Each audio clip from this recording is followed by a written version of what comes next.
हर हर महादेव। ओम नमः शिवाय। श्रावण मास की आप सभी भक्तजनों को बहुत बहुत शुभकामनाएं। श्रावण मास महात्म्य में अध्याय 1 शिव सनत कुमार संवाद। शौनक ऋषि बोले, हे सूत जी, आपके द्वारा कही गई कथाओं से मुझे पूर्ण संतुष्टि नहीं हुई, अतः आप कुछ अन्य कथाएं मुझे सुनाएं जिससे मेरी श्रवण तृप्ति हो जाए। यह सुनकर सूत जी बोले, हे ऋषियों, आपके कथन से मैं अति प्रसन्न हूँ। आप सब दत्तचित हो मेरा कथन ध्यान पूर्वक सुने।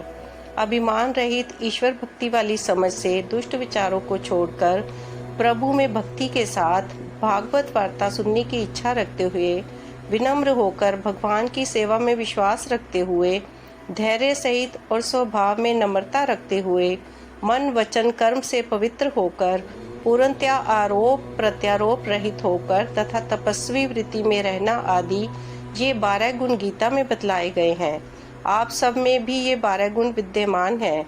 अब मन व आत्मा में प्रसन्न अनुभव करता हुआ मैं आप सबको तत्व ज्ञान की बातों का वर्णन करता हूँ। एक बार शिव ब्रह्मा पुत्र सनत कुमार से बोले, हे सनत कुमार, आपकी श्रद्धा और अत्यंत सेवा भाव से मैं प्रसन्न हूँ। आपको रहस्यमय बात बतलाता हूँ। संपूर्ण वर्ष के 12 मासों में मुझे श्रावण मास सबसे अधिक प्रिय है। इस मास का महात्म्य श्रवण से ही मनोकामनाएं पूर्ण हो जाती हैं, इसलिए यह मास श्रावण मास कहलाता है। पूर्णमाही को श्रवण नक्षत्र योग होने पर भी इस मास को श्रावण मास कहते हैं। श्रावण मास आकाश की तरह निर्मल बनने को नभा कहा गया है। इस मास के गुण एवं धार्मिक बातों का वर्णन करना तीनों लोकों में किसी भी सांसारिक प्राणी अथवा देवी देवताओं की शक्ति से भी परे है। इसके संपूर्ण फल को केवल जगतपति ब्रह्मा ही जानते हैं। देवराज इंद्रदेव इस श्रावण मास का महात्म्य देखने के लिए स्वयं आए।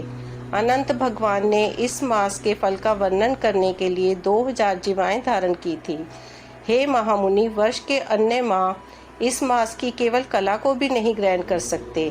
श्रावण मास का यह पूरा महीना व्रत एक धन जौन होता है। यह मास में व्रत आदि पुण्य कार्य करने चाहिए। सनत कुमार बोले, हे प्रभु, आपने बतलाया है कि इस मास की सारी तिथियां व्रत धारण करने के लिए ही होती हैं, अतः हे महाभाग, वह सब आप मुझे विस्तार से बतलाइए कि किस दिन अथवा किस वार को कौन सा व्रत किया जाता है और व्रत को करने का कौन अधिकारी होता है, उसका फल क्या होता है, वह व्रत किसने और कब किया, उसकी विधि क्या है, किस देवता की पूजा होती है, पूजन सामग्री में कौन कौन सी वस्तुएं सम्मिलित की जानी चाहिए, उसमें मुख्य पूजन किसका होता है, रात्रि जागरण किस प्रकार किया जाता है, व्रत दिन के समय किया जाना चाहिए या रात्रि में, कौन सा व्रत कब किया जाना चाहिए। हे प्रभु, आप मुझे विस्तार पूर्वक बतलाएं कि यह मास आपको क्यों प्रिय है। श्रावण मास में कौन कौन से अनुष्ठान किए जाते हैं, यह माह क्यों पवित्र माना जाता है। अतः हे प्रभु, वह सब आप मुझे विस्तार से बतलाइए। इस व्रत के फल। इस पहले अध्याय के 5 श्रवण से शिव भक्ति में वृद्धि होती है। हर हर महादेव। ओम नमः शिवाय। पहला अध्याय संपूर्ण।